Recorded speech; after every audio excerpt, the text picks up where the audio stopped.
Week in Review is brought to you by the Jim and Rick Show After the Show podcast. We talk about things like the triple-demic, forget about the pandemic, also the hottest new career for this generation, and former Congressman Paul Ryan says anyone can win the White House in 2 years, as long as you don't have this for your last name.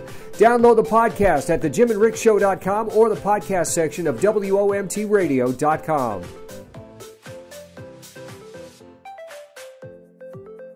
Hello, Lakeshore, and welcome to a Week in Review where we take a look at some stories you might have missed this week. Broadcasting lost a notable presence recently.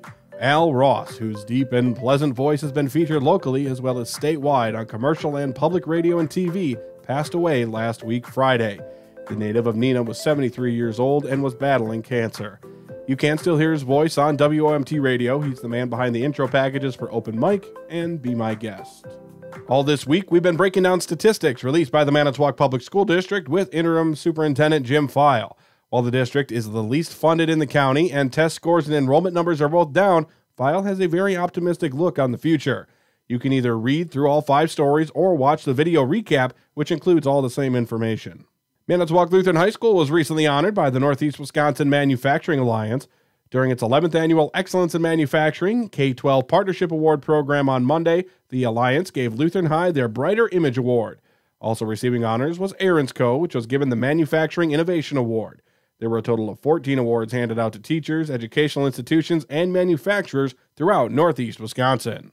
And Halloween time is officially here. Many families preparing to hit the streets and collect some candy. But before you don that costume and apply your face paint, the Manitowoc Police Department has some safety tips for trick-or-treaters.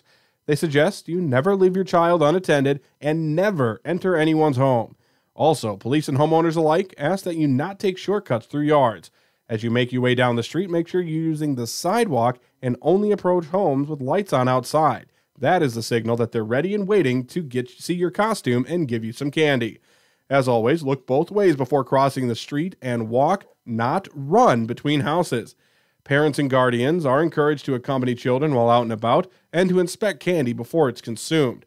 And finally, those of you who will be driving this weekend, be sure to drive carefully as there's going to be an increase in foot traffic. You can always find more local news online anytime at Seehafernews.com.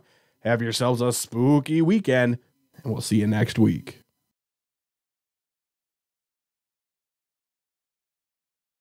The Week in Review is brought to you by the Jim and Rick Show and the Download blah, blah, blah, blah, blah. Keeping that for the end of the show. 3, 2, 1.